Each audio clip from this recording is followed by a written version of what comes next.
ब्रह्मानंदं परमसुखदं केवलं ज्ञानमूर्तिं द्वन्द्वातीतं गगनसदृशं तत्त्वमस्यादिलक्ष्यम् एकं नित्यं विमनमचलं सर्वधी साक्षिभूतं भावातीतं त्रिगुणरहितं सद्गुरुं तन्नमामि। मूकं करोति वाचालं पङ्गुं लङ्घयते गिरिं यत्कृपात्तमहं वन्दे परमानन्दमाधवम्। नारायणं नमस्कृत्य नरं चैव नरोत्तमं देवीं सरस्वतीं व्यासं ततो जयमुदीरयेत्। गुरुर्ब्रह्मा गुरुर्विष्णु गुरुर्देवो महेश्वरः गुरुस्साक्षात् परब्रह्म तस्मै श्रीगुरवे नमः। प्रपन्नपारिजाताय तोत्रवेत्रैकपाणये ज्ञानमुद्राय कृष्णाय गीतामृतदुहे नमः। वसुदेवसुतं देवं कंसचाणूरमर्दनं देवकी परमानन्दं कृष्णं वन्दे जगद्गुरुं। वंशी विभूषितकरान्नवनीरदाभात् पीताम्बरादरुणबिम्बफलाधरोष्ठात् पूर्णेन्दुसुन्दरमुखादरविन्दनेत्रात् कृष्णात् परं किमपि तत्त्वमहं न जाने। पुण्डलीकवरदा हरिविठ्ठल श्रीज्ञानदेव तुकाराम ज्ञानेश्वर महाराज की जय। अखिल गुणनिधान सच्चिदानंद घन करुणावरुणालय भक्तवत्सल भगवान श्री पांडुरंगाच्या चरणावर मनपूर्वक साष्टांग अभिवादन करून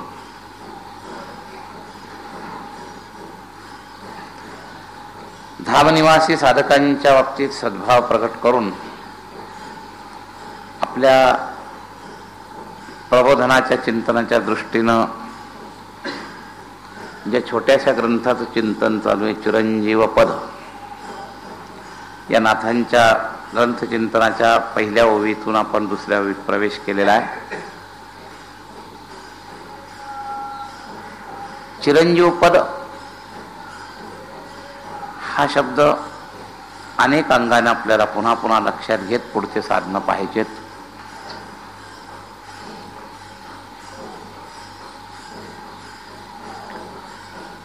प्राप्ताची प्राप्ती असल्यासारखं आहे, फक्त कळलेलं नसल्यामुळं ओळख नसल्यामुळं आपण प्रवाहपतीत आहोत। जन्म मरणाच्या ह्याच्यात प्रकृतीला भोगत असल्यामुळं पुरुष प्रकृतीस्थोही भुंगते प्रकृतीच्या गुणान कारणं गुणसंगस्य सदसद योनी जन्मसो। आपण चक्कर मारतोय आणि त्यामुळं या देहाध्यासानं आपल्यामध्ये नाशवंतपणाची भावना रुजलेली आहे। ती भावना बाजूला करायची, ते भ्रमज्ञान काढायचंय, म्हणजे चिरंजीव पदाची प्राप्ती आहे। चिरंजीव पद हे कधी नाशिवंताला मिळणारं पद नाही। जो स्वतः नाशिवान आहे तो कसं काय अविनाशी होऊ शकेल? अविनाशीच अविनाशीपणाचा अनुभव घेऊ शकतो, फक्त विस्मृती स्मृतीमध्ये परिणित करायचे असं आहे। चिरंजीव पद पावावयासी या शब्दाचा अर्थ नवीन नाही, कोणतीही विनाशी शक्ती अविनाशी पद प्राप्तच करू शकत नाही, बिलकुल चकारात्मक। विनाशीचा अर्थ विनाशी ना, अविनाशीचा अर्थ अविनाशी, आणि चिरंजीव शब्दाचा अर्थ अविनाशी। तेव्हा मग जो अविनाशी आहे त्याला जो विनाशीपणाचा भ्रम झालेला आहे तेवढा काढायचा आहे। या देहाध्यासाच्या माध्यमानं जो विनाशीपणाचा भ्रम झालेला आहे तो काढायचा, आणि तो भ्रम होण्याकरता साधनेचा व्यवहार आहे, त्याचंच नाव साधना आहे। हरवलेली पेन्सिल सापडल्याचा व्यवहार जसा होतो दुसऱ्याने कळवून दिल्यानंतर, कानातलीच पेन्सिल 2 तास हुडकतोय आणि एखाद्याने स्मृती करून दिली तुझ्या कानात आहे, तर हरवलेली हरवत नसते, सापडलेली सापडत असते, पण तरी सापडणेपणाचा व्यवहार घडत असतो. त्या विस्मृतीमुळं हरवलेपणा दृढ झालेला असतो, तो काढावा लागतो. ती माझी पेन्सिल गेली, हा गेलीपणा हा दृढ झालेला असतो. त्यामुळे गेली नसून सुद्धा गेली हे स्वीकार करावं लागतं. दुसरं उदाहरण सांगतात की काही वेळेला काही भ्रम महाराज इतका पक्का असतो की त्याला खोटा नाटक करून काढावं लागतं. याच्यावर एक गोष्ट अशी सांगतात की एका गृहस्थाला उजेडामध्ये पाणी पित होता आणि तो पाणी पिता पिता पालीची परछाया पडली त्याच्यात आणि घोट घेता घेता त्याच्या नजरेला ती परछाया दिसली आणि त्या परछायेमुळे त्याचा असा भ्रम झाला की ते पालीचं पिल्लू माझ्या तोंडात गेलं. बस आता इतका पक्का झाला की त्या काढणं अवघड झालं. काहीही रोग नसताना तो झुरायला लागला. आता डॉक्टरनी एक्सरे काढले, सगळं करून पाहिलं, पाल नाहीच पोटात, तर काढणार कुठून? पण पक्का भ्रम झाला, तो काही सुटत नव्हता, झुरायला लागला. या मानसिक परिणाम. एका वैद्याने त्याचं तंत्र ओळखलं आणि ह्या तंत्राला त्याने तंत्रानंच उपाय केला. त्याला एक उलटीचं औषध दिलं आणि जोरात उलटी करता करता एक मेलेली खराब झालेली पाल पटकन त्याच्यात टाकून दिली आणि त्याचा भ्रम काढून टाकला की तुझ्या पोटातली पाल मी काढली या औषधानं. मला तो बरा झाला, ठणठणीत. गेली नव्हती, गेली खोटीन, काढली खोटीत. पण भ्रम पक्का झाल्यामुळे ते सगळा व्यवहार करावा लागला. लक्षात घ्या. तसं आपला भ्रम पक्का झालेला आहे. संत पुष्कळ सांगतात हा देह नाशिवंत, नाशिवंत देह आहे आणि तू स्वतः अविनाशी आहे. पण आपला या देहाच्या संगतीनं असा इतका पक्का भ्रम झालेला आहे. सतत आपण जरी आता इथं ऐकलं तरी पुन्हा व्यवहार करताना कसं बोलतो, कसं आपण त्या विनाशी पद्धतीचा देहाध्यास घेऊनच बोलतो. अगदी वर्ष प्रवचन जरी ऐकलेला असला, हा रोज विषय इथं ऐकताना अगदी मान डोलवतो. पण प्रत्यक्ष दोघांमध्ये एकमेकांमध्ये बोलताना आता माझं काही खरं नाही म्हणतो. आजारी पडला की तुम्ही हीच भाषा वापरा, त्या भाषेत फरक पडत नाही. लक्षात घ्या. म्हणजे आपल्याला जरी बुद्धीतून आत्ता हे सगळं पटत असलं ना, आपल्याला भ्रम नाही असाही कदाचित मनात तुम्हाला भ्रम होईल की आपल्याला हा भ्रम नाही, पण तोही तुमचा भ्रमच असेल. कारण मोक्याच्या वेळेला लक्षात येईल. मोक्याच्या वेळेला तुम्ही परत हेच म्हणणार, काय आता काय माझं खरं नाही म्हणतो, आता मरायच्या वाटेला लागलो. म्हणजे 10 वर्ष प्रवचन ऐकणारा श्रोता सुद्धा आजारात हेच म्हणतो. म्हणजे याचा अर्थ एवढं ऐकूनही पक्का भ्रम गेलेला नसतोच, हे लक्षात घ्या. तर तो इतका दृढ भ्रम आहे पक्का या देहाच्या संगतीनं, देह तादात्म्यामुळं तो इतका पक्का आहे की अशी प्रवचन ऐकून ते बुद्धीला जरी समजले तरी प्रत्यक्ष धारणा अविनाशीपणाची झालेली नसते. तो दुसऱ्याला समजून सांगायला इतका जरी हुशार झाला तरी सुद्धा धारणा नसते. हे धारणा हा वेगळाच विषय. बुद्धीला एखादा विषय समजला तर आपण त्याचा अनुवाद करू शकतो, पण धारणा नसते. लक्षात घ्या. म्हणून ही साधना करावं लागते. धारणा साधना प्रत्यक्ष नेमकी काय करते ती धारणा बदलते, असं आहे. तर चिरंजीव पद प्राप्त होण्याकरता हे धारणा परिवर्तन हेच मुख्य साधन आहे. आणि धारणा परिवर्तनामध्येच वैराग्याची आणि अनुतापाची व्याख्या बसलेली आहे, हे लक्षात घ्या. तर धारणा परिवर्तन चिरंजीव पद पावावे असे आन उपाय नाही असे. जी धारणा, महाराज आमच्या शरणानंदीचं एक वाक्य आहे, फार चांगलं आहे. आपण मानलेली गोष्ट आपण न मानण्याशिवाय दुसऱ्या कोणत्याही उपायाने जाणार नाही. हे हिंदीचं मी भाषांतर करून सांगितलं, त्यांचं तत्वज्ञान त्यांनी हिंदीमधून वापरलेलं आहे. मानलेल्या गोष्टीच्या निराकरणाला न मानणं हा एकच उपाय, दुसरा कोणताही उपाय नाही. रामसुखदाजीने आता आम्ही गेलतो ना, ते एक उदाहरण आहे. एखाद्या माणसाला समजावणं फार अवघड आहे. त्यांनी 15 मिनिटं ती गंमत सांगितली.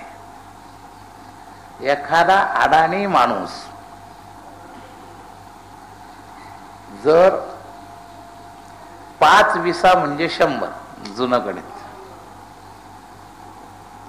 आणि आत्ताच्या सुशिक्षित माणसाने त्याला म्हणलं 20 5 100 नाही होत, 20 5 100, 5 विसा म्हणजे 100. आता तुम्ही त्याला कसं समजवणार हा प्रश्न आहे. काय तुम्ही त्याला किती वेळा तेच वाक्य समजा तुमच्या पद्धतीतून जर तुम्ही तुमच्या पाड्याच्या घटनेत जर बोलू लागलात की 20 5 नाही होत, 5 विसा म्हणजे 100, तर त्याने जर त्याची धारणा सोडायचीच नाही असं जर ठरवलं तर तुम्ही कोणत्या पद्धतीनं त्याला समजून सांगा. हे त्यांनी मानलेली गोष्ट त्यांनी न मानली तरच ती त्याच्या डोक्यातून जाईल, नाही तर ती त्याच्यातून डोक्यात घालवायचं तुमचं सामर्थ्य नाही.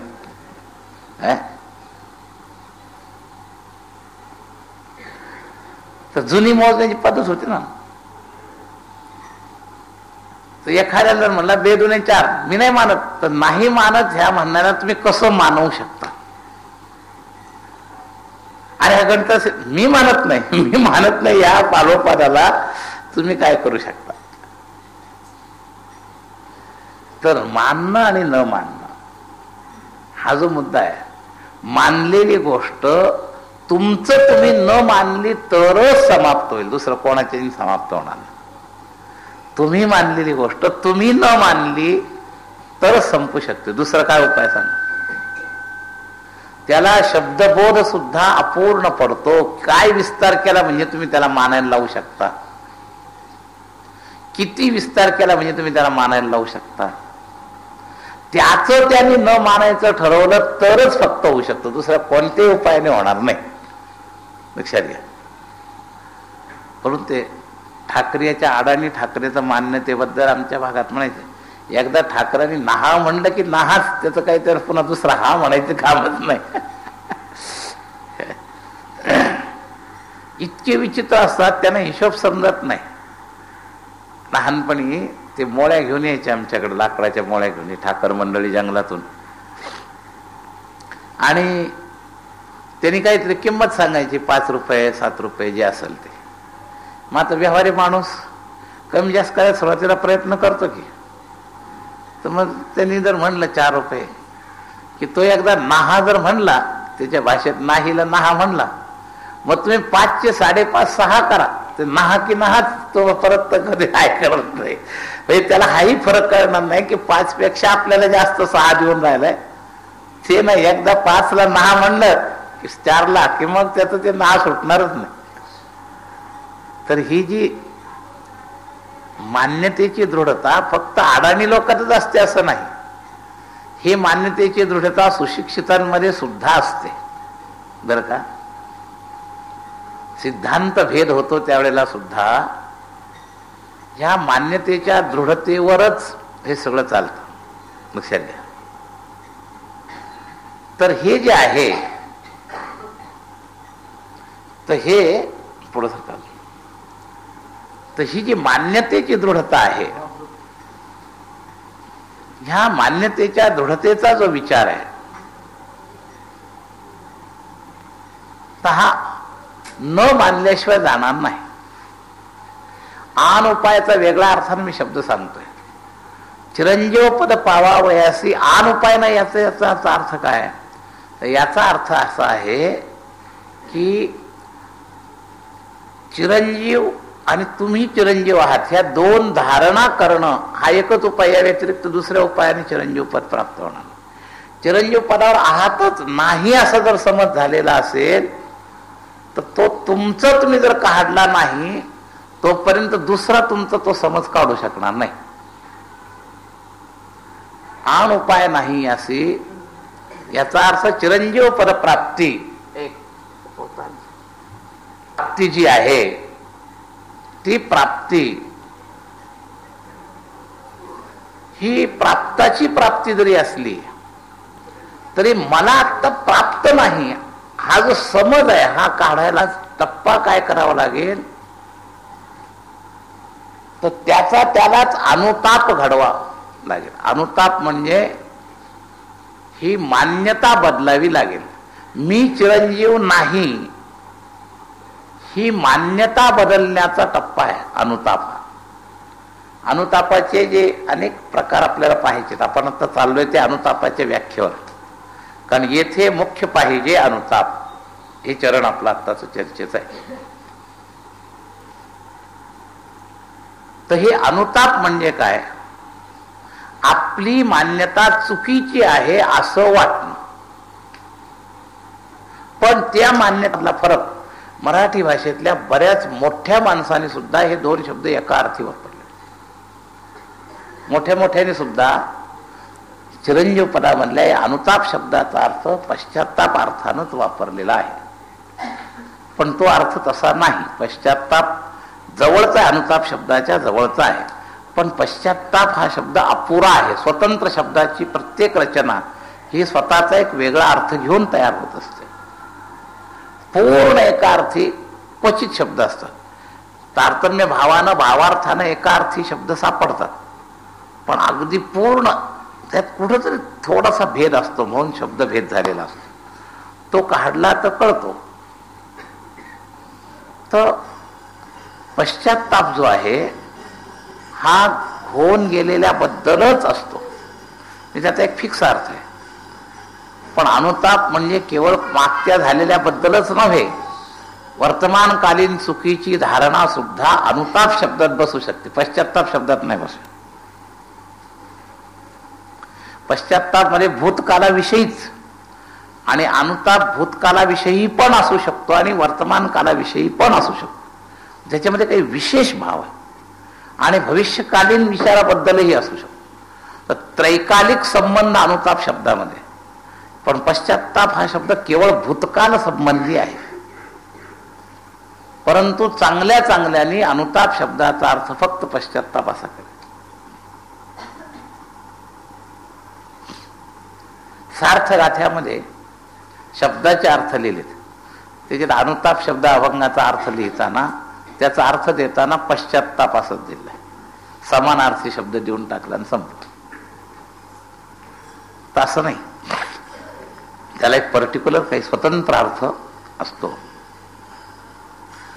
तर ह्या ज्या मान्यता आहेत, चुकीच्या मान्यता सुधरवणं, मग त्या वर्तमान काळातल्या असो, भूतकाळातल्या असो, भविष्यकाळातल्या असो, लक्षात घ्या.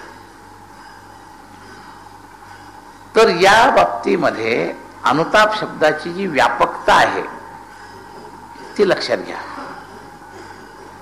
बोधदृष्ट्या आपल्यामध्ये जगताबद्दल सत्यत्व बुद्धी आहे आणि ती चुकीची आहे असं जेव्हा तुम्हाला पटेल तर तो अनुताप झाला. म्हणून देश काल परिस्थिती आणि भूत भविष्य वर्तमान तिन्ही काल या सगळ्या विषयीच्या ज्या चुकीच्या धारणा आहेत त्या चुकीच्या धारणा चूक वाटून बरोबर करण्याच्या दृष्टीनं जी प्रेरणा, तिचं नाव आहे अनुताप. तर अनुताप म्हणजे पश्चात्ताप नव्हे. पश्चात्ताप अनुतापांतर्गत आहे, अनुताप म्हणता येईल पश्चात्तापाला. पण अनुताप म्हणजे पश्चात्ताप अशी व्याख्या केली तर ती चुकीची होते. लक्षात घ्या. पश्चात्ताप हेही एक अनुतापाचं अंग आहे, म्हणजे अनुतापाच्या अंतर्गत पश्चात्ताप आहे. पण अनुताप म्हणजे पश्चात्ताप अशी व्याख्या केली तर ती चुकते. पण पश्चात हा शब्द जो आहे भूतकालवाचक असल्यामुळं पंचायत आहे असं आहे. आणि अनुवर्तन, अनु म्हणजे बरोबर,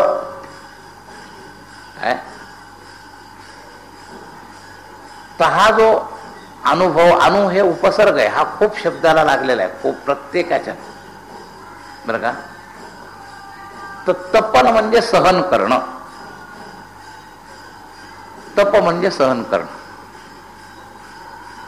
तपश्चर्या शब्दाचा सरळ अर्थ जो आहे तो वेगवेगळे अंग तपाचे पुष्कळश आहेत मग, बरं का. पण तप शब्दाचा अर्थ सहन करणं. मग शारीरिक तप म्हणजे शरीराच्या गोष्टी लागणाऱ्या न घेता ते सहन करणं, किंवा आवश्यकतेपेक्षा जास्त असलं तरी सहन करणं, उन्हाची गरज असली तरी उन्हात न जाणं तप, आणि उन्हात जाऊन ऊन जास्त लागले तरी तिथं थांबणं तप. आवश्यकतेपेक्षा जास्त विषय जरी आला तरी तो सहन करणं, अनावश्यक किंवा आवश्यकते इतका न मिळाला तरी सहन करणं, याचं नाव आहे तप. म्हणजे एखाद्या हिमालयात राहणाऱ्याला उष्णतेची गरज असूनही थंडी सहन करतो, हेही तप. आणि पंचाग्नी साधन करणाऱ्याला उष्णता उन्हाळ्यात पाची बाजूला अग्नी लावून बसतो, तेही तपच. लक्षात घ्या.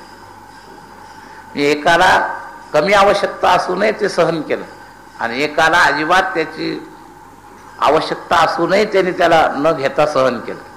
तर मूळ मुद्दा आहे सहन करणे. तप शब्दाचा सारा सर्वसाधारण अर्थ जो आहे, पण त्या सहन करण्याची व्याख्या खूप व्यापक आहे, अगदी छोटीशी नाही आहे. कोणत्या अंगानं, किती अंगानं, कुठं कुठं, मानसिक तप, देहिक तप. तर तपाचे प्रकार, पण सगळ्याचा मूळ भाग काय? सहन करणे. म्हणून आगमा पायिनो अनित्याहा तांस्थिती क्षस्व भारत. तपाचं संकेत. सुखदुःख तुमच्याकडे येतील, पण ते आगमापायी आहेत, आणि म्हणून ती सहन कर.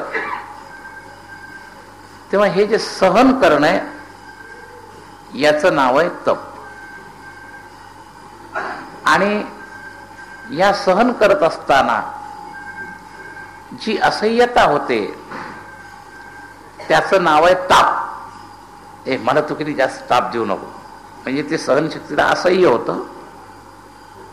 आपली उष्णता शरीरामध्ये जास्त वाढते आणि ती आपल्याला जरा सहन होण्याच्या पलीकडे गेली, पण तो फार ताप आला. तर सहनशक्तीची जी असह्यतेचं अंग आहे त्याला म्हणायचं ताप. अनुताप शब्द आहे की नाही, तर तप आणि ताप असे आपण त्याचे दोन टप्पे पाहिले. तप म्हणजे सहन करणं, आणि ताप म्हणजे तो सहन करत असताना तो जरा असह्य होणं.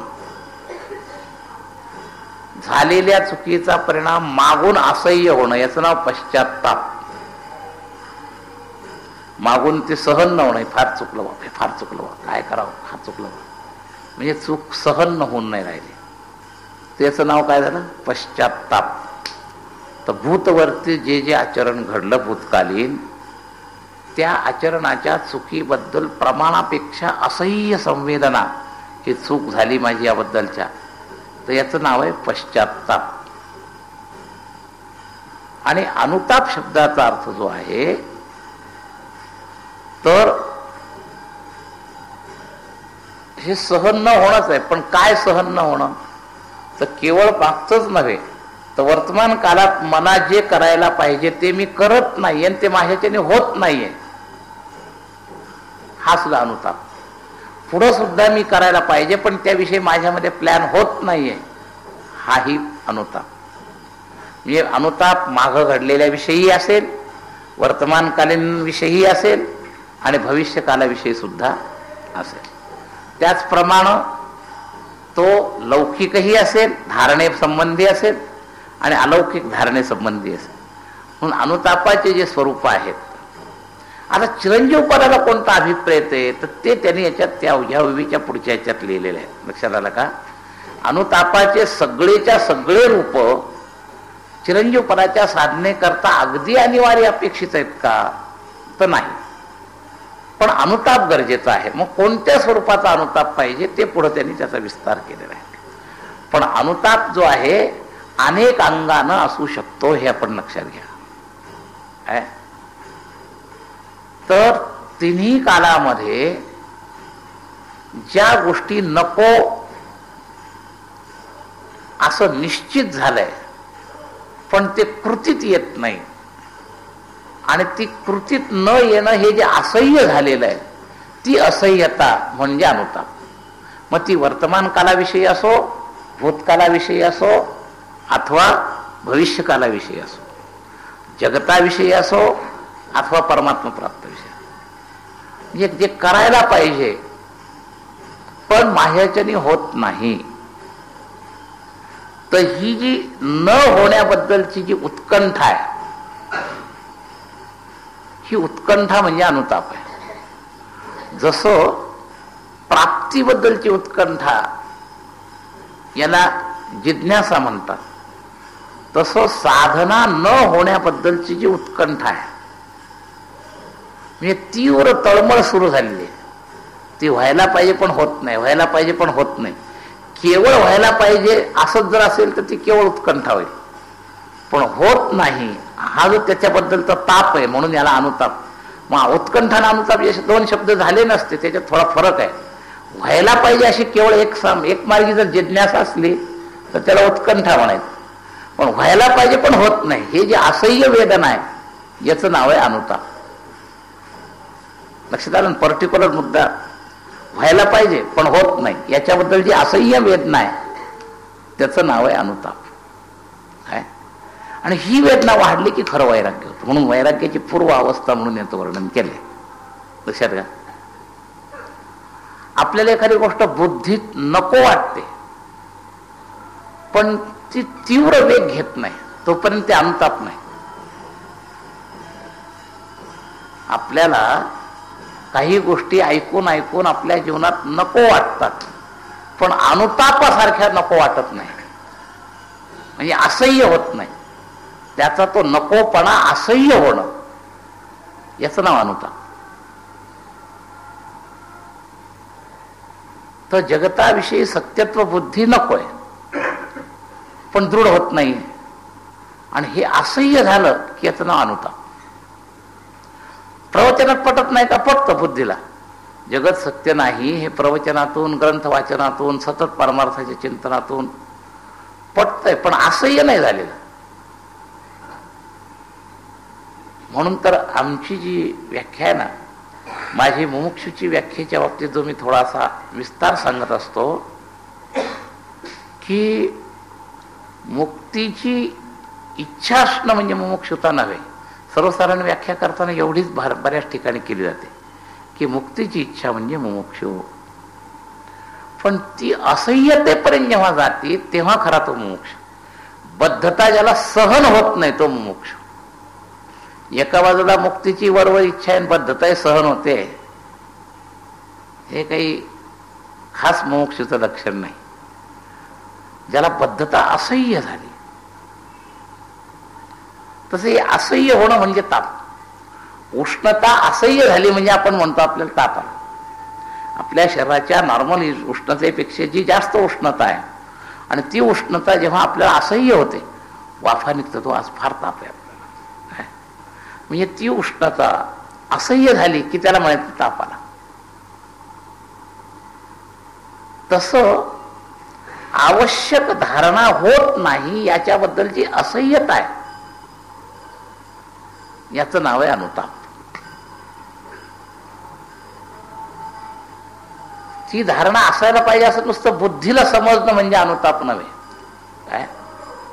व सत्यत्व बुद्धी असायला पाहिजे. जगताबद्दल नकोय आणि परमात्म्याबद्दल असायला पाहिजे. तर जगतामध्ये सत्यत्व बुद्धी नकोय हे नुसतं बुद्धीला समजलं तर याला अनुताप पूर्ण व्याख्या बसणार नाही, हे लक्षात घ्या. पण हे बुद्धीला समजलेलं मनातून अजून त्या धारणेपर्यंत पोहोचलं नाही याच्याबद्दल असह्य झालं पाहिजे. ही जगताबद्दलची सत्यत्व बुद्धी आपली धारणेतून निघाली पाहिजे. तर जी असह्यता आहे तर ती नाही. मी आत्ता मगाशी जे सुरुवातीला उदाहरण सांगितलं की आम्ही इथं म्हणतो सगळं, पण प्रत्यक्ष कृतीच्या वेळेला जसं आपलं जीव चैतन्य मूळ जे आहे अविनाशी आहे, ईश्वर अंश, जीव अविनाशी, चेतन अमल सहज सुखराशी, हे स्वरूप आपण वाचलं. वाचल्यानंतर बुद्धीलाही पटलं, पण धारणा सुटत नाही. आणि म्हणून मनाच्या धारणेवरून माणूस वरून कितीही पक्का झाला. म्हणून मी सांगितलं होतं काल परवा कधीतरी की नुसतं मी नाही हा या देहाला असं म्हणतात आणि या देहाला तसं म्हणतात, मी शब्द उच्चारायचा सोडला तर ती धारणा पक्कीच असते असं समजायचं काही कारण नाही. काही लोक असं वळण लावून घेतात, एवढ्याने काम भागत नाही. तर मी शब्द उच्चारायचा सोडला म्हणजे अहंता त्याची सुटली आहे असा अर्थ नक्की होत नाही. तसं या अविनाशी पदाबद्दल सुद्धा ईश्वर अंश जीव अविनाशी हे बुद्धीला पटलंय, पार लोकांना शिकवा इतकं त्यांनी पाठ केलंय. त्याच्या बोलण्यामध्ये चतुराईनं जरी ते उतरलेलं असलं सतत. म्हणा पोलीस लोक, एखादा मनुष्य इतका सफाईदार दुसऱ्या देशाच्या संस्काराशी भिडतो की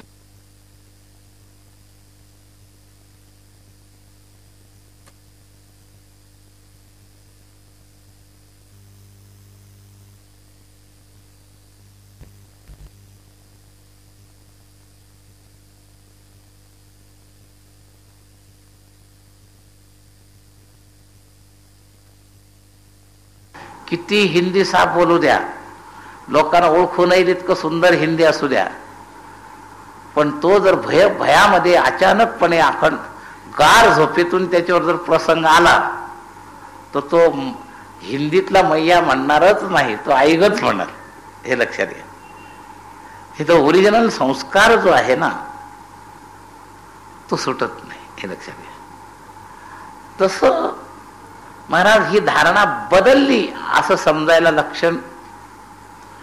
म्हणून तर म्हटलंय ना, यस्मिन स्थितो न दुःखेन गुरुणापि विचाल्यते, गीतेमध्ये आलेलं आहे. यम लब्ध्वा चापरम लाभम मन्यते नाधिकम ततः. तर खरोखर त्याला उत्कृष्ट अशा पदाचा लाभ झालेला आहे. कशावरून समजा, तर त्याच ही पुढची परीक्षा. यस्मिन स्थितो न दुःखेन गुरुणापि विचाल्यते. मोठ्यात मोठ्या दुःखामध्ये सुद्धा तो त्या धारणेपासून विचलित होता कामा नये. आणि इथं आम्ही अपूर्व पडतो. एकदा आम्ही गीता स्वर्गाश्रमच्या जवळ अशा कोट्या मोठे मोठे महात्मे राहतात, तिथे ते गीता कुटीर होते. तर तिथं एक गीतानंदजी महाराज पक्के वेदांती, आता नाही गेले ते.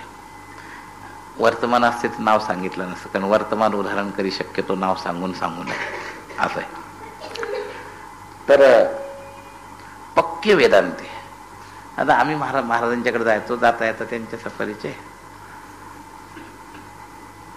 तर त्यावेळेला एकदा त्यांना त्या गंगेमध्ये उतरताना मोठी इंगळी चावली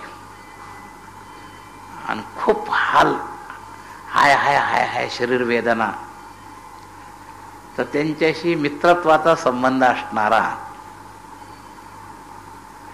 त्यांनी त्या वेदनेमध्ये त्याला चिडवलं. म्हणजे तुमचा अद्वैत बोध आहे, तुम्हाला काय करायचं असं, ह्या वेदनाशी तुमचा काय संबंध आहे. तर खरोखरच पक्का वेदांती असता तर त्याही स्थितीत त्याचा बोध राहिला असता. यस्मिन स्थितो न दुःखेन गुरुणापि विचाल्यते. पण ग्रंथाचा शाब्दिक बोध जो असतो तो मोक्याच्या वेळेला काम देत नाही. तर हा मोक्याच्या वेळेला काम देणं जे म्हणतात ना, मी तुम्हाला आत्ता काय सांगितलं की तुम्ही इथं मान्य कराल की ही आपल्यामध्ये ही बुद्धी नसावी, आपण अमर आहोत. आपण अभंग वाचतो, अमर हा खरे की खोटे पहा, हे न म्हणा देह माझा ऐसा. फार कीर्तनामध्ये सांगेल. पण मोक्याच्या वेळेला शिष्याला म्हणा आता आपलं जवळ आलं बरं का मरण, आता काही खरं नाही. हे कुठेतरी ते पुन्हा तो आपल्या म्हणजे याचा अर्थ यस्मिन स्थितोन दुःखेन गुरुणापि विचारले ते इथं नाही, ते परीक्षेला पास झालं. ती धारणा जी आहे जगाच्या अनित्यत्वाबद्दलची, तिचा देहाध्यासासारखा त्या अविनाशीवर अध्यारोप झालेलाच आहे. म्हणून तो त्यावेळेला असं बोलतो, नाही तर असं बोलायला नकोय. म्हणून चिरंजीव पर शब्दावरून मी जेव्हा तुम्हाला सांगितलं तर याचं कारण काय, तर या अनुतापाच्या पृष्ठभूमीवर वैराग्य जर असलं तर ते फार पक्क असतं. पण अनुतापाच्या पृष्ठभूमीवर नसलेलं वैराग्य हे पुन्हा विरक्तता सरक्तता होते. महाराज, प्रासंगिक विरक्तता ही किती काळ टिकते याच्यावर सर्व ग्रंथामध्ये एक प्रसिद्ध उदाहरण आहे. प्रसूत वेदनेच्या वेळेला स्त्रीला मुलं होण्यापासून वैराग्य होत असतं, पण त्या वेदना संपल्या की पुन्हा त्या विषय भोगामध्ये त्या परत त्याच क्रमामध्ये ती व्यक्ती जाते. हे शास्त्राने दिलेलं उदाहरण आहे. हे काही म्हणजे मुद्दाम विषयाधीनतेचं काढलेलं नाही, वस्तुस्थिती आहे. हे तात्कालिक वैराग्य जे आहे हे वास्तविक वैराग्य नव्हे. अनुतापाच्या पृष्ठभूमीवरचं ते वैराग्य नाही. तर अनुतापाची पृष्ठभूमी म्हणजे बरोबरीनं मान्यतेची विवेकयुक्त धारणेतून मान्यता जी बदलणं, ही मान्यता परिवर्तन इथं अनुताप आहे. म्हणजे सत्यत्व बुद्धी ही मान्यतेतली, आपल्या जगतामध्ये सत्यत्व बुद्धी, सुखत्व बुद्धी, विषयामध्ये सुख आहे, ही जी आपली मान्यता आहे, ही मूळ मान्यता परिवर्तित होणं. तात्कालिक विषय सुख नकोसं वाटणं हा प्रासंगिक भाग आहे, लक्षात घ्या. म्हणून ह्याला दुसरा शब्द आपल्या संतांनी काय ठेवला, स्मशान वैराग्य. हे स्मशान वैराग्य अनेकांना होत असतं. हे प्रसूत वेदने स्मशान वैराग्य. माणसाला बोलवायला गेले म्हणजे तिथं ज्या गप्पा मारतो त्याला स्मशान वैराग्य म्हणतो. काय खरंय हो आपलं, आपल्याला एक दिवस असंच जायचंय. तिथं बसल्या बसल्या ते कवटी फुटेपर्यंतच्या गप्पा मारेपर्यंत हे सगळं चालतं. बघा आपल्या बोलता बोलता असं झालं. अहो आपलं तरी काय घ्या आता. दुसरा म्हणतो काय सांगता, आमच्या शेजाराचं आमच्याच असं झालं. अहो बोलता बोलता गेलो, कालपर्यंत ठीक होतं, कोणाचं काय सांगता येतंय, किती निश्चित आहे, अशा तो गप्पा ते शेजाऱ्याशी मारला. पण त्याला काही खोली फार कमी असते. घरी आला रे आला की विषयामध्ये बायकोला म्हणतो काय करावं, गेलो फार उशीर झाला, भूक लागली, चटकन पहिला चांगला भयकर बरं वरण भात, वेळ नको लावू. म्हणजे पुन्हा तो त्या विषयामध्ये तितक्या लगेच तो पुन्हा तितकीच उडी मार. तर हे जे प्रासंगिक ज्या गोष्टी चालतात ना वैराग्याच्या, हे वैराग्य कच्चं आहे. महाराजांना चिरंजीव पदामध्ये पक्क्या वैराग्याची पूर्वस्थिती म्हणून अनुताप शब्द घेतलेला आहे. कारण ह्याच्यानंतरच्या पुढच्या ओवीमध्ये त्याचा वैराग्य म्हणूनच विस्तार पुढे येणार आहे, हे लक्षात घ्या. ऐसा अनुताप झाला तव वैराग्य ते ये तयाच्या हाता. तर लाहता हा असा प्रकारचा अनुताप जर त्याला प्राप्त झाला तर त्याच्या हातात वैराग्य येतं. म्हणजे चांगल्या वैराग्याची पूर्वस्थिती म्हणून हा अनुताप शब्द आहे, हे आपण पहिलं लक्षात घ्या. तर ही जी असह्य चुकीची मान्यता असह्य झाल्यावरच ती न मानण्यामध्ये परिणित होईल. दुसरा माणूस बौद्धिकतेनं नुसतं तुम्हाला समजवतो, पण समजवताना तो बुद्धीपर्यंतच आलेली गोष्ट बुद्धीत आत पहिलं समर्थन बसलेलं असतं, त्यामुळं तो बुमरँग करतो. तुम्ही तंबाखू खाता, तंबाखू खाता तर दुसरा तुम्हाला समजून सांगेल याचे दुष्परिणाम काय, तुमच्यावर खूप चित्र उभं करतो बरं का. आता आम्ही इथं मुद्दाम त्या खांबाला पलीकडून एक चित्र लावलेलं, व्यसनाचे होणाऱ्या दुष्परिणाम कसे कसे होतात, तंबाखू गुटख्याचे विचित्र झालेले परिणाम, त्याच्या हे घडलेले ॲक्च्युअल फोटो आहेत त्याच्या मागच्या बाजूला जे आहेत ना, कोणाला कुठं कॅन्सर झालेत, कुठं काय झालंय, सगळ्या अवयवावर त्याचे परिणाम झालेले आहेत. तर आपण हे उभं करू शकतो, किळसील इतकं वैराग्य होईल इतकं, पण आत कुठंतरी समर्थन दिलेलं असतं. नाही हो जरा विरंगुळा तंबाखू जरा तोंडात असले ना म्हणजे बरं वाटतं म्हणतो. हे जे आतलं समर्थन आहे हे काढायला आमचं एवढं प्रदर्शन सुद्धा उपयोगी होत नाही. लक्षात आलं का. त्यांनी जे समर्थन केलेलं असतं ना, की ती तंबाखू खाल्ल्यावर, पान खाल्ल्यावर, विडी ओढल्यावर जरा बरं वाटतं, हे जे समर्थन आहे हे त्यांनी स्वतः दिलेली मान्यता आहे. आणि त्याची त्याला काढेपर्यंत सगळ्याला वजा करतो. आणि ज्या दिवशी सुटतं त्या दिवशी जर शोध घेतला तर ही लेक्चर त्याला निमित्त थोडे उपयोगाला आले, पण मुख्य उपयोगाला काय आलं, त्याच त्याला आलेला वीट उपयोगाला आला. ते व्यसन सुटायला त्याचा त्याला स्वतःचा खटका बसल्यावर सुटतं. एवढा फरक पडतो. अधिकारी माणसाचा शब्द आतपर्यंत जातो. बिना अधिकाऱ्यापेक्षा अधिकाऱ्याच्या शब्दाला थोडं वजन. मित्र अनेक वेळा म्हणून सुद्धा जी गोष्ट घडत नाही ती एखाद्या वेळा आमच्यासारख्या संताच्या नावाखाली पटकन सुटून जाते.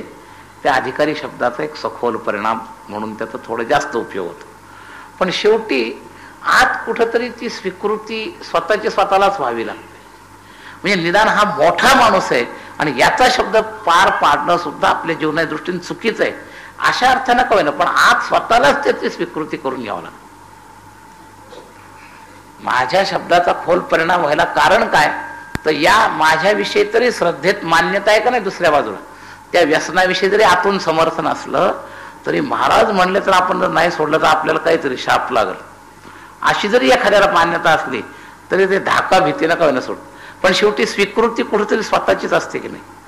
सांगणारा हा फार मोठा माणूस आहे आणि आपण नाही ऐकलं तर आपलं काहीतरी चूक आहे, बरं वाईट होईल असं जरी वाटलं तरी सुटू शकते. पण शेवटी खटका हा स्वतःलाच व्हावा लागतो, कोणत्या का रूपानं होईना. भले निशिल अंगानं नाही झाला, विधी अंगानं झाला, माझ्या तपाबद्दलच्या भीतीनं झाला, पण कुठंतरी स्वतःला खटका बसला तेव्हा ते सुटलं, हे लक्षात घ्या. तर शेवटी यालाच आत्मप्रचिती म्हणतात, लक्षात घ्या. तर ही आत्मप्रचिती शास्त्रप्रचितीपेक्षाही गुरुप्रचितीपेक्षाही ताकददार आहे, हे लक्षात घ्या.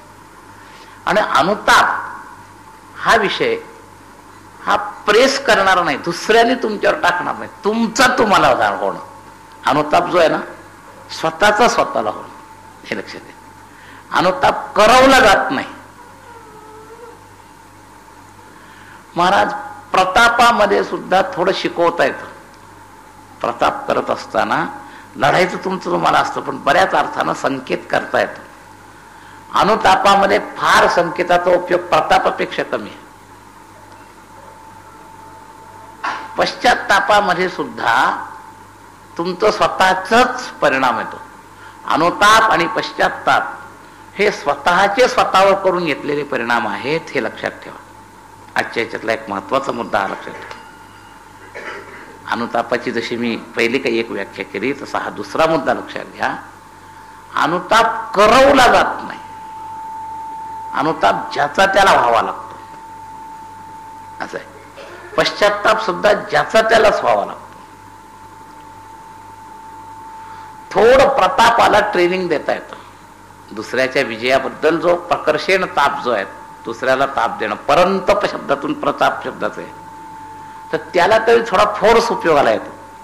पण पश्चात्ताप अनुतापाला फार नाही उपयोगाला येत. काही प्रमाणात थोडासा उपयोग होतो अनुतापाची दिशा कडं वळवायला, पण तो ज्याचा त्यालाच करावा लागतो. हे अनुताप आणि पश्चात्ताप हे स्वप्रधान साधन आहे. पण त्याचा दुसरा एक भाग, एक चांगला भाग आहे. जसं हे स्वप्रधान साधन हे सिद्ध झालं, तर स्वप्रधान साधना इतकं स्वाधीन साधन दुसरं नसतं, हे लक्षात घ्या. स्वप्रधान साधन स्वाधीन असतं. स्वप्रधान आहे आणि तुमच्यामध्ये स्व आहे, त्यामुळे ते करायला तुम्ही स्वाधीन आहे, पराधीन नाही, हे लक्षात घ्या. ही दुसरी एक जमेची बाजू. जसं याच्यातली ही नुक्स मी सांगितली की अनुताप हा स्वतःचा स्वतः करावा लागतो. म्हणजे अनुताप हे साधन स्वप्रधान आहे.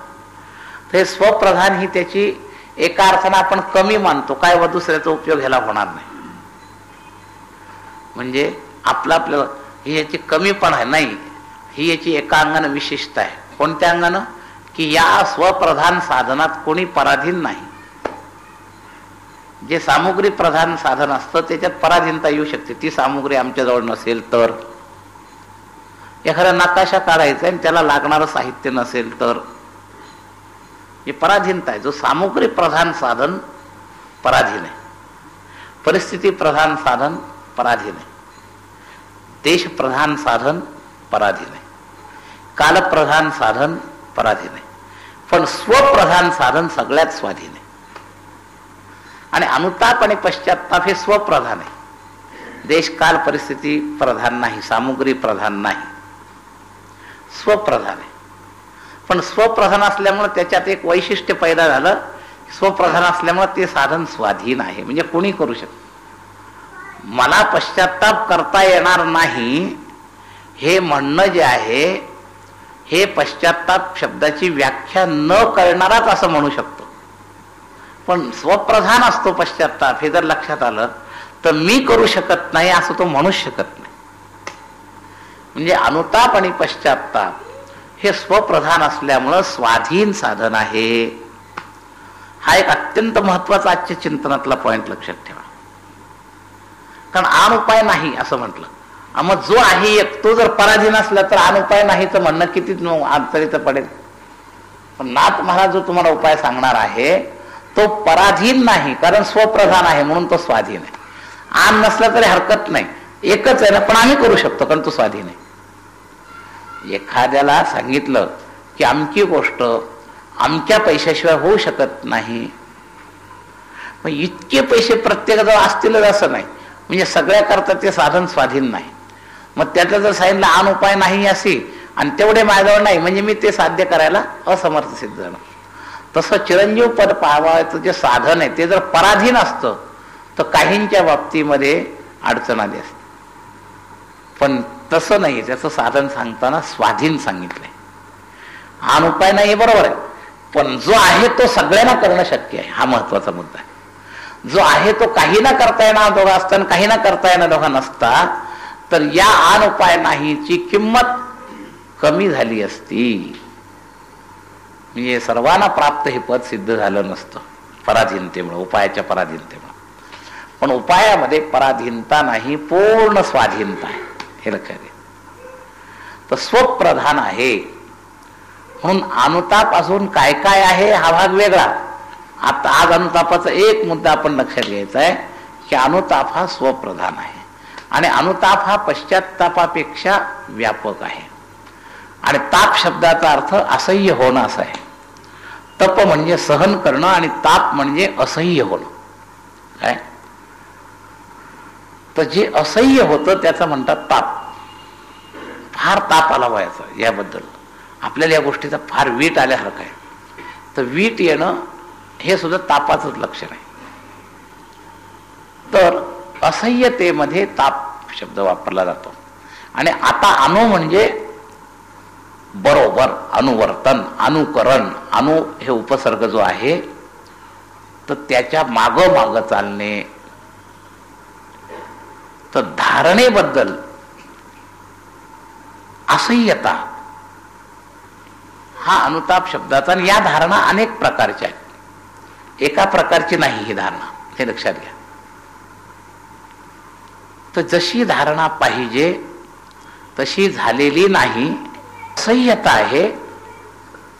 ही असह्यता तुम्हाला वास्तववादी वैराग्याच्या दिशेला नेण्याचं पूर्व साधन आहे. आणि ही असह्यता म्हणजे अनुताप.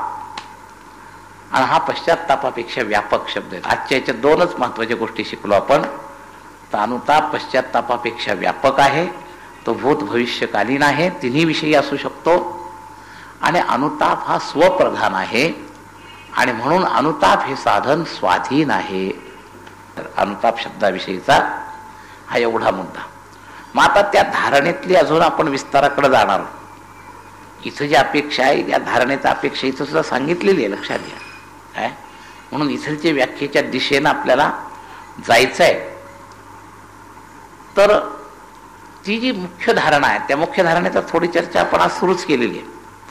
इथं त्यांनी म्हणले ना, म्हणे याच्या नित्य मृत्यू लागला समीप न मानी अल्पदेह सुख. हे इथलच्या अनुतापाबद्दलचं सांकेतिक स्वरूप जे आपल्याला पुढे चर्चा चालू ठेवायची आहे. तर त्यामध्ये म्हणजे हे सगळ्या धारणा आहेत बरं का. आता अनुताप इथलचा जो शब्द आहे पर्टिक्युलर, तर या धारणा या स्वकल्पित धारणाला असह्य झाल्या तर त्याला अनुताप म्हणायचं नाही. म्हणजे ज्ञानयुक्त अनुताप कोणता, तर शास्त्रशुद्ध धारणेच्या मागे चालणारा. आणि काल्पनिक अनुताप जसं दैन्य वृत्ती आणि दैन्य भाव या दोन्हीचा फरक मी भागवतामध्ये वर्णन केला होता. दैन्य वृत्ती म्हणजे काल्पनिक अभाव निर्माण करणं.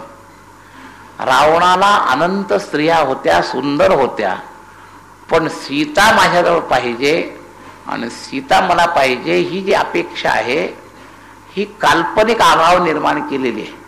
आणि याच्यातून त्याच्यामध्ये दैन्य वृत्ती एवढी निर्माण झाली की एवढा मोठा राजा भिकाऱ्यासारखा गेला.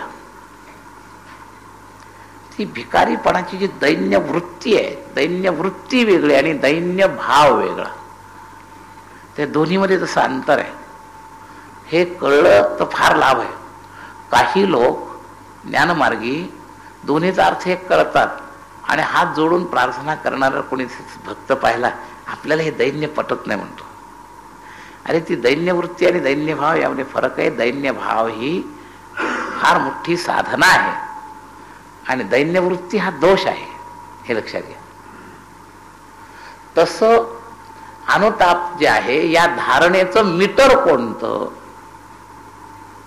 ही धारणा आपल्यात आली नाही, याच्याबद्दलची असह्यता जी आहे त्याचं नाव अनुताप, हे आपण जसं पाहिलं.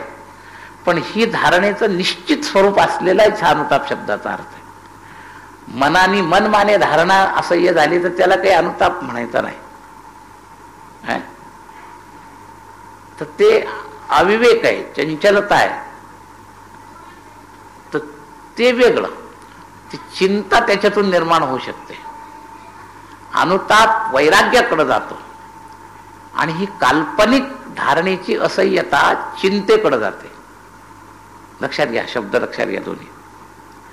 अनुताप वैराग्याकडे जातो आणि काल्पनिक धारणाची असह्यता जी आहे ती चिंतेकडे जाते. मला इतके पैसे मिळायला पाहिजे होते आणि ते मला मिळाले नाहीत.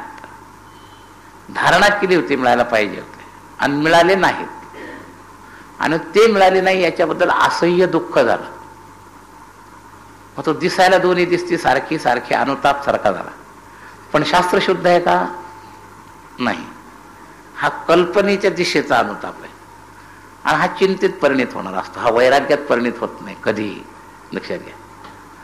आणि शास्त्रशुद्ध अनुताप हा नेहमी वैराग्यात परिणित होतो, हे लक्षात घ्या. तर त्याच्यात दोन ताप, मला मिळायला पाहिजे होते पण पैशाचं महत्व शिल्लक ठेवून त्याविषयीची चिंता ही अशास्त्रीय आहे. आणि त्याऐवजी मला हे जे पैसे मिळायला पाहिजे होते हे मिळाले नाहीत, पण हे मिळाले नाही याचं मला दुःख व्हायला नको, याचं कारण आहे पैसा हा अनित्य आहे, असं जर त्याला दुसरी पुष्टी जोडली आणि त्याची त्या दृष्टिकोनातून तळमळ वाढली तर शास्त्रीय दृष्टिकोन, तस्मात शास्त्रम प्रमाणंते कार्य अकार्य व्यवस्थित. कार्य आणि अकार्याची जी व्यवस्था आहे शास्त्रानुसारी पाहिजे. तर धारणेची दिशा शास्त्रानुसारी पाहिजे. आपल्या धारणेची दिशा ही शास्त्रानुसारी पाहिजे. म्हणजे आता अनुतापाची काय व्याख्या झाली, तर शास्त्रानुसारी धारणा न बनल्याबद्दल ज्या असह्य वेदना, त्याचं नाव अनुताप. म्हणजे एक शब्द अजून आपण त्याला जोडला त्या व्याख्येला. नुसती धारणा न बनल्याचा पश्चात्तापामध्ये अतिव्याप्ती होईल. काल्पनिक धारणा सुद्धा न पूर्ती झाली तर त्याचा असह्य वेदना त्याला होता. मी निवडून यायला पाहिजे होतो, धारणा केली नाही, निवडून आला तर, किंवा निवडून यायच्या आधीच कळालं निवडून नाही आला, ह्याचं पश्चात्तापाचं स्वरूप होईल. पण निवडून यायच्या आधीच कळलं आपण काही येणार नाही आणि तो येणार नाही याच्यामुळे रात्री त्याला असह्य झालं. तर हे जे आहे, पण हे निवडून येणं ही काही शास्त्रानुसारी धारणा होऊ शकते का? नाही. शास्त्र त्या अनित्यम सुखम लोकम या यादीमध्ये त्याला उडवून टाकतं. देहासहित मरणावरती लावण्य मान्यता विद्यावंत स्वखे स्वजनपुत्र करत्र विषय भोग वैसा व्यर्थ देहासहित मरणावरती. माऊलीनी या देहालाच मरणवरती, त्यामुळे यावरची 7 मजली इमारत एका ठोक्यात पाडून टाकली. म्हणून जे जे देखणे सकळ ते ते स्वप्नीचे मृगजळ म्हणून चिंती चरण कर. म्हणजे इथं या इमारतीविषयीचे योग्य अयोग्य कोणत्याही प्रतिक्रिया असल्या तरी त्या शास्त्रानुसारी पश्चात्ताप अनुतापामध्ये बसणार नाहीत. म्हणून शास्त्रानुसारी धारणा आपल्यामध्ये न उतरल्यामुळं होणारे असह्य वेदना. अनुताप म्हणजे शास्त्रानुसारी धारणेबद्दलचाच अनुताप. आणि त्या जर असह्य झाल्या तर वैराग्याच्या दिशेनं तुमचा कल बरोबर होईल. आणि ती मांडणी याच्यात आहे वैराग्याच्या कलाच्या दृष्टीने. तर मुख्य पाहिजे अनुताप. तर या मुख्य पाहिजे अनुताप म्हणजे या शब्दाचा अजून एक अँगल. काल मी मुख्य शब्द 2-3 अँगलनं वापरला, तसा आज एका अँगलनं वापरतो. तर मुख्य म्हणजे जो याना अभिप्रेत आहे तशा प्रकारचा खरा आणि मुख्य अनुताप पाहिजे, असा एक मुख्य शब्दाचा अर्थ. काल मुख्य शब्दाचे दुसरे 2 अर्थ मी सांगितले होते, आपल्या लक्षात असतील कदाचित. तर या परमार्थाकरता मुख्यत्वानं अनुताप पाहिजे असा मुख्य शब्दाचा एक अर्थ आहे. असं आहे. तर आज मी याच्यातला दुसरा अर्थ सांगितला. या अनुतापाचे जे अनंत थोडेफार वेगवेगळे प्रकार व्यवहारात दिसून येतील त्यातला शास्त्रानुसारी धारणेतली असह्यता हा मुख्य अनुताप पाहिजे. या अनुताप शब्दाची अजून एक विस्तृत सांकेतिक व्याख्या या शब्दाच्या ओवीच्या 1/4 भागामध्ये पूर्ण झाली. तर मुख्य पाहिजे अनुताप. त्या अनुतापाचे कैसे रूप, त्या मुख्य अनुतापाचं. म्हणजे इतर अनुतापाचं कसं आहे ते आपण थोडं पाहू. अजून उद्या या दोन्हीतली तुलना करू. म्हणजे अनुतापाचे अजून जे विभाग आहेत तेही आपल्या लक्षात येतील. पण त्या अनुतापाचे कैसे रूप, त्या म्हणजे तो जो मुख्य म्हणून संकेत मी जो केलेला आहे शास्त्रानुसारी धारणेच्या बद्दलचा, त्या अनुतापाचे कैसे रूप, तर त्याचं वर्णन हे केलेलं आहे पुढचं. की त्या अनुतापाचे कैसे रूप, नित्य मृत्यू लागला समीप, त्याचा संकेत मग पुढे आला. न मानी अल्पदेह सुख, हे त्या अनुतापाचं स्वरूप आहे.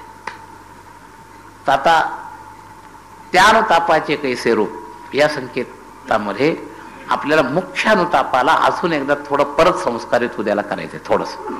म्हणजे अमुख्य अनुताप आणि मुख्य अनुताप इथं अपेक्षित कोणता अनुताप आहे. अनुताप शब्द थोडासा दुसऱ्या ठिकाणीचा व्यवहारात सुद्धा तो अतिव्याप्त झालेला आहे. पश्चात्ताप शब्द व्यवहारामध्ये अतिव्याप्त झाले. आपल्या मनाने ठरवलेल्या गोष्टी जरी घडल्या नाही तरी पश्चात्ताप होतो. मग तो शास्त्रानुसारीच पश्चात्ताप असतो असं काय नाही. काय शास्त्रानुसारी पश्चात्ताप म्हणजे काय, मनुष्य मात्राला जे करायला पाहिजे ते न करणं किंवा ते हातून न घडणं आतापर्यंत याविषयीचं जे चिंतन ते शास्त्रानुसारी पश्चात्ताप. पण माझ्या मनात आलं ते नाही घडलं याबद्दल जो पश्चात्ताप झाला ते काही पश्चात्तापाचं शास्त्रानुसारी रूप नाही. तर तो मुख्य पश्चात्ताप नाही. तसं मुख्य अनुतापाचे सुद्धा उपस्वरूप जे आहेत त्या सापेक्षात मुख्य स्वरूप दाखवणं हा ह्या भेदाच्या दृष्टीनं आपण पुन्हा उद्याला अनुताप शब्दाचं चिंतन करत करत मग महाराजांचा जो संकेत आहे त्याचा एक उल्लेख आपण त्या चर्चेमध्ये पूर्ण करूया. समय झालेला आहे. पुंडलीक वरदा हरी विठ्ठल श्री ज्ञानदेव ज्ञानेश्वर महाराज.